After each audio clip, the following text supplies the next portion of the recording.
ಸಂಸದ ತೇಜಸ್ವಿ ವಿರುದ್ಧ DCM DK Shivakumar ಅವರು ವಾಗ್ದಾಳಿ ನಡೆಸಿದ್ದನ್ನು ನೋಡಿದ್ರಿ. ಇನ್ನು ಸಿಎಂ ಸಿದ್ದರಾಮಯ್ಯನವರು ಕೂಡ ಮಾತನಾಡಿದ್ದಾರೆ. ಅವರು ಕೂಡ ವಾಗ್ದಾಳಿಯನ್ನು ನಡೆಸಿದ್ದಾರೆ. ತೇಜಸ್ವಿ ಸೂರ್ಯಗೆ ಮತ್ತೆ ಅಮಾವಾಸ್ಯೆ ಅಂತ ಹೇಳಿ ಸಿಎಂ ಸಿದ್ದರಾಮಯ್ಯನವರು ಕರೆದಿದ್ದಾರೆ. ಸಂಸದರು ಕರ್ನಾಟಕಕ್ಕೆ ಕೊಡಬೇಕಾದಂತಹ ದುಡ್ಡನ್ನು ಕೇಳಲ್ಲ. ಅಮಾವಾಸ್ಯೆ ತೇಜಸ್ವಿ ಸೂರ್ಯ ಕೇಂದ್ರದ ಬಳಿ ಹಣವನ್ನು ಕೇಳಲಿಲ್ಲ.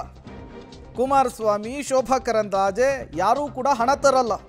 ಕುಮಾರಸ್ವಾಮಿ ಅವರು ಸೇರಿ ಎಲ್ಲ ಎಂಪಿಗಳನ್ನು ಸೋಲಿಸಿ ಅಂತ ಹೇಳಿ ಸಿಎಂ ಸಿದ್ದರಾಮಯ್ಯನವರು ಕರೆಯನ್ನು ಕೊಟ್ಟಿದ್ದಾರೆ.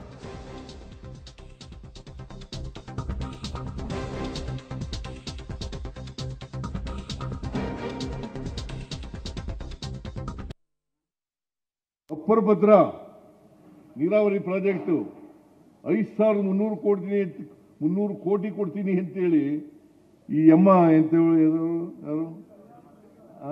ನಿರ್ಮಲಾ ಸೀತಾರಾಮನ್ ಬಜೆಟ್ನಲ್ಲಿ ಘೋಷಣೆ ಮಾಡಿದ್ರು. ₹1 ಕೊಡ್ಲಿಲ್ಲ. ಏನ್ ಮಾಡ್ಬೇಕು ಹೇಳಿ ನೀವು? ಹೇಳ್ರಿ, ನೀವೆಲ್ಲ ಹೇಳ್ರಿ. ಬೆಂಗಳೂರು ನಗರದ ಜನ ಹೇಳಿ. ನರೇಂದ್ರ ಮೋದಿ ಮೋದಿ ಮೋದಿ ಅಂತ ಓಟ್ ಹಾಕ್ಬಿಡ್ತೀರಲ್ಲ ಪಾರ್ಲಿಮೆಂಟ್ನಲ್ಲಿ. ಇವರು ಒಂದಿನ ಮಾತಾಡಿದಾರ? ನಿಮ್ಮ ಪಾರ್ಲಿಮೆಂಟ್ ಮೆಂಬರ್ ಯಾರು? PC ಮೋಹನ್ ಯಾವತ್ತಾರು ಒಂದಿನ ಮಾತಾಡಿದಾರ? ಮತ್ತೆ ಸುಮ್ಮನೆ ಓಟ್ ಹಾಕ್ತೀರ? ಸುಮ್ಮನೆ ಓಟ್ ಹಾಕೋದು.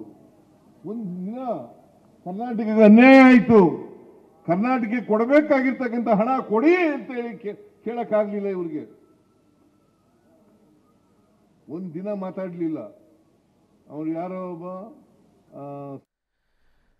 ಬಿಜೆಪಿಯ ಸಂಸದರು ಕೇಂದ್ರದ ಬಳಿ ಹಣವನ್ನು ಕೇಳಲ್ಲ, ಕಾಂಗ್ರೆಸ್ಸಿಗರು ಅದನ್ನು ಬಿಡೋದಿಲ್ಲ.